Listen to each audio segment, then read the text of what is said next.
Mi nombre fue Gabriela Ershebet Báthory Nadasdy. Nací el 7 de agosto de 1560 en una de las familias más antiguas y ricas de Transilvania. Fui hija de Herjo Báthory y Ana Báthory. Mi madre era hermana de quien fue príncipe de Transilvania y rey de Polonia entre 1575 y 1586. Mi familia era muy prominente. Había personajes poderosos, tales como un cardenal, príncipes y el primer ministro de Hungría.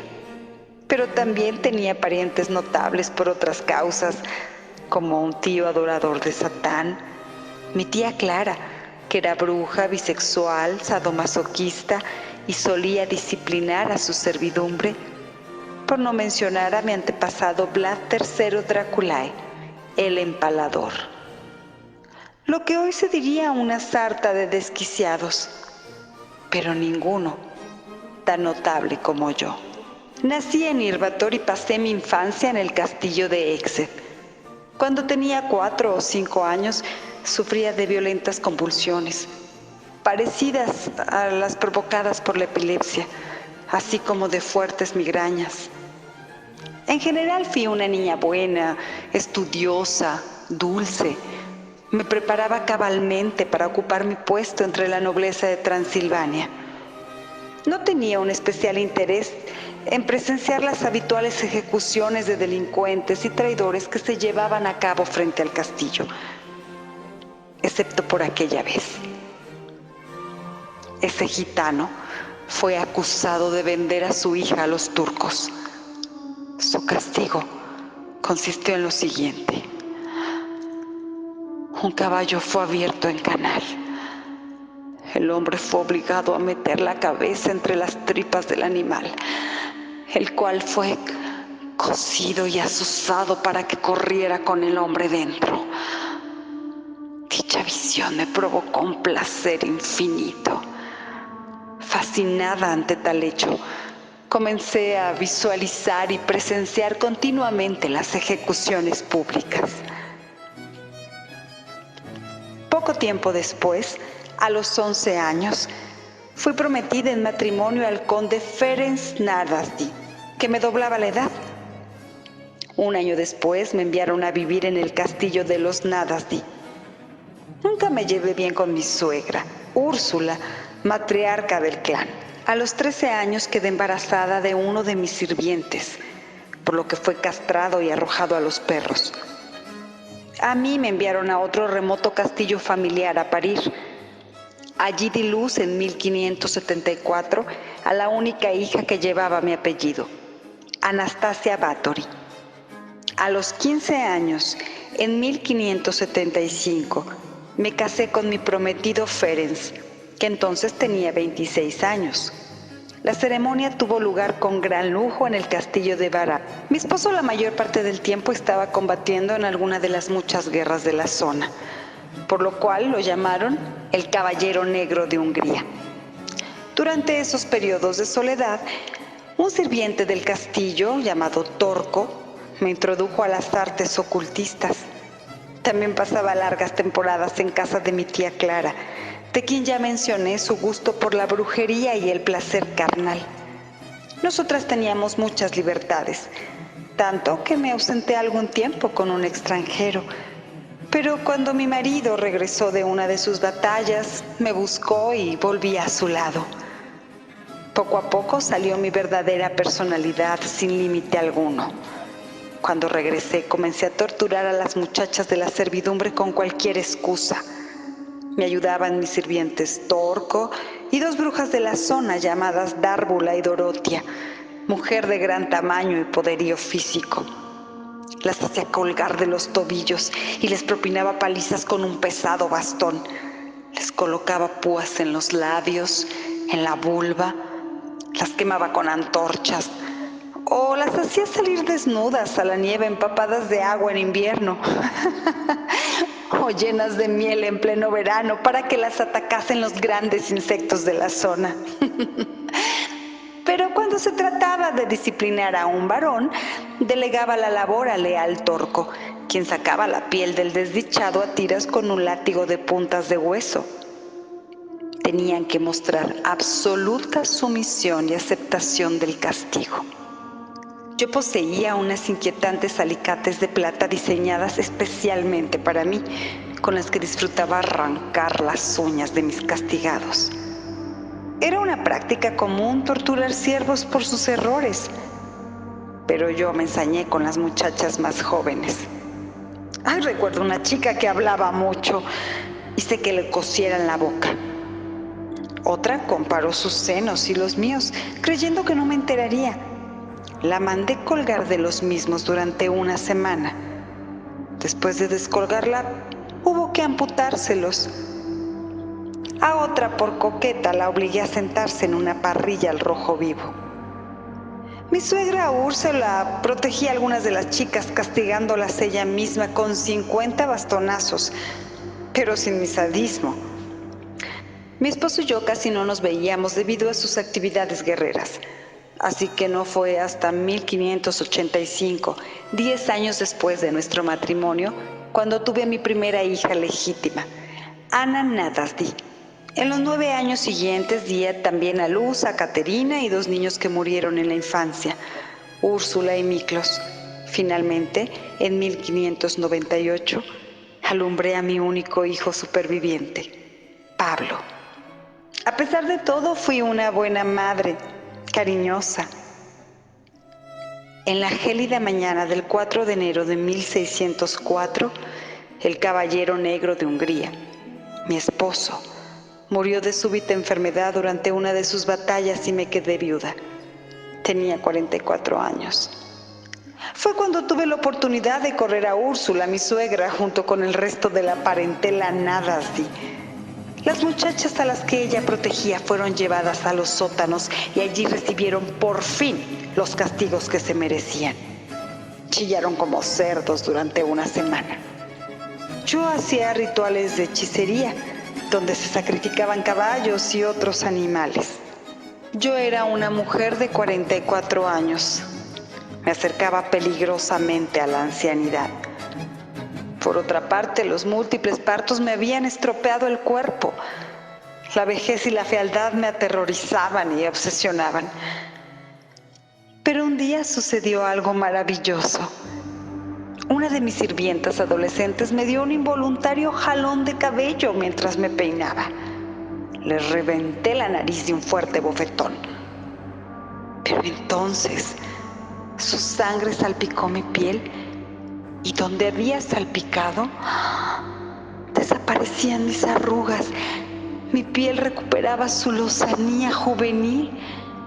Consulté a mis brujas y alquimistas y con la ayuda del mayordomo Torco y Dorotea, desnudamos a la muchacha.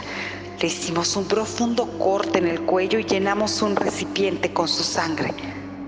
Me embadurné todo el cuerpo y me la bebí para recuperar mi juventud y mi belleza. Entre 1604 y 1610, mi servidumbre se dedicó a proveerme de jóvenes para mis rituales. Y para que nadie se diera cuenta, convencí al pastor protestante local para que mis víctimas tuviesen entierros respetables. Cuando la cifra comenzó a subir, comenzó a dudar. Morían demasiadas chicas por causas misteriosas y desconocidas. Así que comencé a enterrar en secreto los cuerpos desangrados. Por aquella época solía quemar los genitales a algunas sirvientas con velas, carbones y hierros por pura diversión, o quizá para liberar ansiedad. Tuve múltiples amantes, así que también me dio por beber sangre directamente mediante brutales mordiscos en las mejillas, los hombros o los pechos. En 1609 cometí un error. Empecé a aceptar niñas y adolescentes de buenas familias para educarlas en los usos cortesanos. Algunas murieron por causas misteriosas y desconocidas. Esto no era raro en la Edad Media, con sus elevadísimas tasas de mortalidad infantil y juvenil. Pero bajo mi cuidado ocurrían demasiadas muertes. Ahora las víctimas eran hijas de la aristocracia menor, por lo que comenzaron los rumores. La vieja bruja de Arbulia me previno de nunca tomar nobles, pero como había muerto, mi amiga Érsima Joroba me convenció de que no pasaría nada. En aquel entonces era ya vox populi en la comarca que algo muy siniestro ocurría a las muchachas que entraban a servir a mi castillo.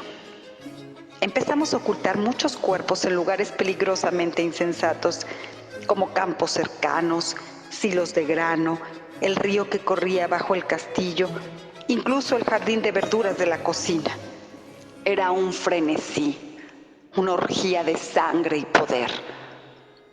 Perdimos el sentido de la realidad porque, pese a la brutalidad de los tiempos, ahora se trataba de las hijas de la nobleza. En el otoño de 1609, una niña de 12 años llamada Pola logró escapar del castillo de algún modo y buscó ayuda en una villa cercana. Pero mis ayudantes se enteraron dónde estaba gracias a los alguaciles y la tomaron por sorpresa en el ayuntamiento. Me la llevaron de vuelta al castillo por la fuerza, escondida en un carro de harina. Con la ayuda de Fixo y Elena Jo, arranqué sus ropas y la hice meter en una especie de jaula esférica, demasiado estrecha para sentarse y demasiado baja para estar de pie. En su interior, la esfera estaba forrada de cuchillas del tamaño de un dedo pulgar. Una vez que la niña estuvo en el interior, se levantó bruscamente la jaula con la ayuda de una polea.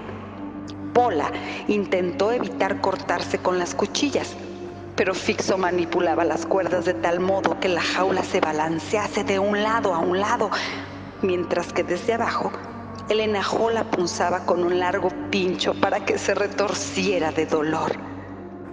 El tormento terminó al día siguiente, cuando las carnes de Pola estuvieron despedazadas por el suelo. Finalmente, una de las víctimas logró escapar antes de que la matásemos. Fue a informar a las autoridades religiosas de lo que ocurría en el castillo. El conde Giorgi Turso, mi primo, con quien estaba enemistada, llegó a mi castillo para investigar la denuncia hecha por una de las jóvenes aristócratas a las que yo educaba. Tomó el castillo con sus soldados. Dado que yo carecía de fuerza militar propia, no opuse resistencia. Cuando Giorgi y sus hombres entraron en el castillo el 30 de diciembre de 1610, se encontraron con varios horrores. Lo primero que vieron fue a una sirvienta en el cepo del patio, agonizando debido a una paliza que le había fracturado todos los huesos de la ingle. Esto era una práctica común, así que no les llamó la atención. Pero al acceder al interior, se encontraron a una chica desangrada en el salón y otra que aún estaba viva, aunque le habían agujerado el cuerpo. En la mazmorra encontraron a una docena que todavía respiraba, algunas de las cuales habían sido perforadas y cortadas en varias ocasiones a lo largo de las últimas semanas. Debajo del castillo exhumaron los cuerpos de 50 chicas más. En mi diario llevaba el día a día de mis víctimas, con todo lujo de detalles, hasta sumar el total de 612 jóvenes torturadas y asesinadas. Por todas partes se encontraron toneles de ceniza y aserrín, usados para recoger la sangre que se vertía tan pródigamente en aquel lugar. Pese a eso, todo el castillo estaba cubierto de manchas oscuras y despedía un tenue olor a charcutería.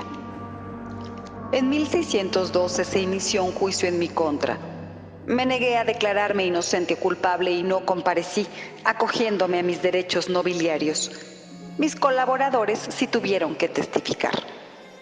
La acusación se concentró en los asesinatos de jóvenes nobles, ya que las siervas carecían de importancia.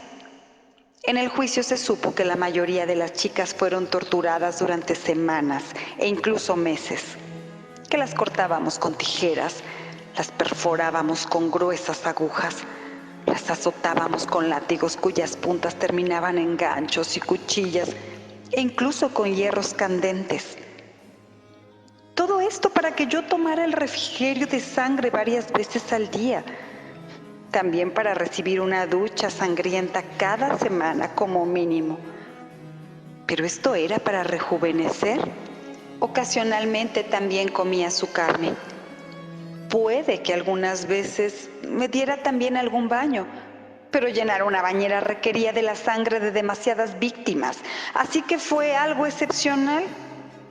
Si alguna donante se portaba mal y no cooperaba con la extracción, usaba mis alicates de plata personalmente antes de pasar a la jaula esférica, o les arrancaba a bocados la carne, les quemaba los genitales o las metía a la esfera de púas. Por dichos actos, mis ayudantes sufrieron el empalamiento, excepto las brujas. Estas fueron decapitadas y sus cadáveres quemados. A Dorotea y Elena Hall les arrancaron los dedos con tenazas al rojo vivo por haberlos empapado en sangre de cristianos y las quemaron vivas. Ersima Joroba también fue ejecutada. Catarina, que con 14 años era la más joven de mis ayudantes, salvó su vida por petición expresa de una sobreviviente. Solo se le condenó a recibir 100 latigazos en privado y el destierro. Por mi nobleza, la ley impidió que yo fuese procesada. Así es que me pusieron bajo arresto domiciliario a la manera de la época. Tras introducirme en una mazmorra, sellaron puertas y ventanas, dejando tan solo un pequeño orificio para pasar la comida. Finalmente, el rey Matías II pidió mi cabeza por las jóvenes aristócratas que habían muerto en mis manos. Pero mi primo, el primer ministro, lo convenció para que me dieran cadena perpetua en confinamiento solitario y confiscaran todas mis propiedades, cosa que él anhelaba desde tiempo atrás. El 31 de julio de 1614, a los 54 años, dicté mi testamento y últimas voluntades a 2 sacerdotes de la catedral. Mientras duró mi encierro, los carceleros me espiaban por un agujero, dado que a pesar de mi edad, aún era una de las mujeres más hermosas de Hungría como me lo propuse. El 21 de agosto de 1614, uno de los carceleros fue a echarme un vistazo. Yo yacía boca abajo, muerta. Pretendieron enterrarme en la iglesia de Kastise, pero los habitantes locales decidieron que era una aberración que la señora infame se quedara en su pueblo y encima en tierra sagrada. Finalmente, como fui una de las últimas descendientes de la línea Exet de la familia Báthory, me llevaron a enterrar al pueblo de Exet, en el noreste de Hungría, el lugar de procedencia de mi poderosa familia. Todos mis documentos fueron sellados durante más de un siglo y se prohibió hablar de mí en todo el país. ¿Y saben qué? No me arrepiento. Sus vidas no significaban nada. Yo era noble y lo hice por belleza, lo hice por placer y lo hice porque me dio la gana.